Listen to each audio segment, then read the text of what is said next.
High students, magnification అంటే కనుక extension of image formed by either mirror or lens.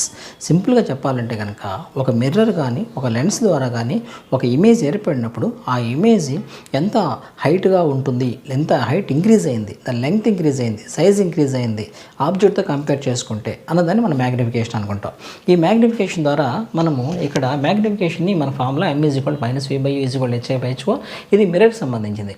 లెన్స్లో అయితే కనుక m = v/u ఉంటుంది, h/h ఉంటుంది. ఇక్కడ nature of the image magnification negative అయితే కనుక దాన్ని రియల్ ఇమేజ్ అంటాం, మ్యాగ్నిఫికేషన్ పాజిటివ్ అయితే కనుక వర్చువల్ ఇమేజ్ అని చెప్పేసి అనుకుంటాం. ఆ తర్వాత m = +1 అయితే కనుక అది ప్లేన్ మిర్రర్ అవుతుంది. రీజన్ ఏంటంటే అది h/h అవుతుంది. m > అయితే కనుక కాన్కేవ్ మిర్రర్ కానీ కాన్వెక్స్ లెన్స్ కానీ అవుతుంది. m <-1 అయితే కనుక కాన్కేవ్ లెన్స్ కానీ కాన్కేవ్ మిర్రర్ కానీ కాన్వెక్స్ లెన్స్. m <+1 అంటే కనుక అది కాన్వెక్స్ మిర్రర్ కాన్కేవ్ లెన్స్ అవుతుంది. m <-1 అంటే కాన్కేవ్ మిర్రర్